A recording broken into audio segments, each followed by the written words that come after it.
Bonsoir à tous, bienvenue dans cette 23e vidéo. C'est Camille du blog Inspire-moi un métier et aujourd'hui j'avais envie de vous parler des zèbres.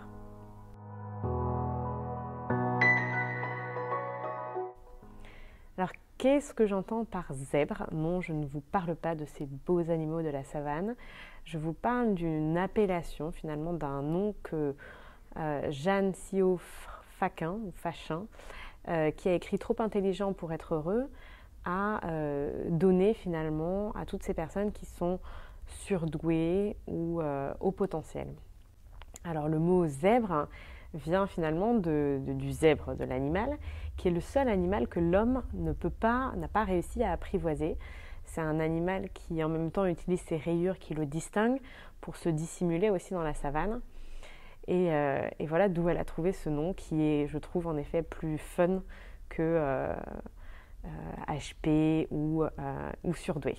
Alors cette dénomination finalement de zèbre HP surdoué peut être donnée via un test qui va reposer sur une analyse plutôt qualitative et aussi une analyse du QI et du quotient émotionnel. C'est pas un test que j'ai passé, mais je voulais juste vous partager ça parce que quand j'ai découvert finalement cette appellation, que ce soit zèbre, HP, surdoué, il y a énormément de caractéristiques dans lesquelles je me suis retrouvée. Et même si on dit que finalement, quand le diagnostic est posé, on peut se sentir et d'un côté soulagé et de l'autre d'avoir un peu peur finalement, parce que ça nous met dans une case qui est un peu différente.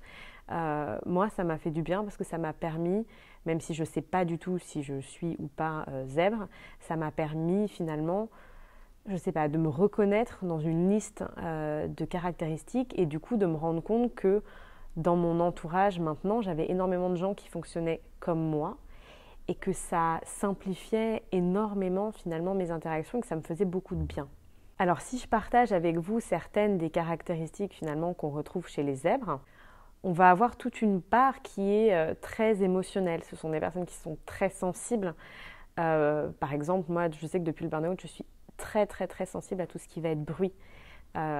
Trop de bruit, ça me rend c'est quelque chose que je ne peux plus supporter. Il y a toute la partie aussi intelligence. Souvent, ce sont des QI qui sont très élevés, au-dessus de 130. Ce sont des personnes qui sont très empathiques, qui se sentent différentes, qui ont l'impression de ne pas rentrer dans le moule, qui se sentent souvent pas comprises, qui sont très sensibles au sentiment d'injustice et qui ont un cerveau qui ne s'arrête jamais. Un cerveau qui fait des liens. C'est ce dont je vous parlais hier quand je vous parlais de penser en arborescence. En fait, c'est vraiment, si vous imaginez un arbre, c'est vraiment voilà, le cerveau est sur des branches, des petites, des grosses, en même temps. Ce sont des personnes qui font souvent beaucoup de choses en même temps, qui s'ennuient finalement assez facilement et qui ont besoin de changement.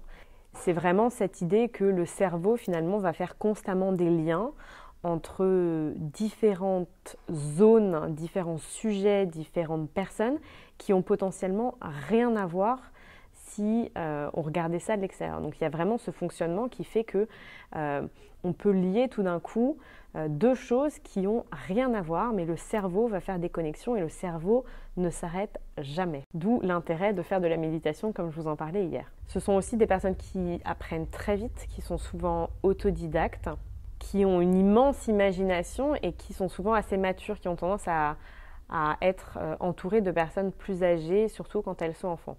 Donc voilà, je ne sais pas si cette liste vous parle. Moi, je sais que quand je l'ai lue, je me suis dit « Oula, tiens, là, je me retrouve dans quand même énormément de ces points. » Alors, moi, ça m'a fait énormément de bien.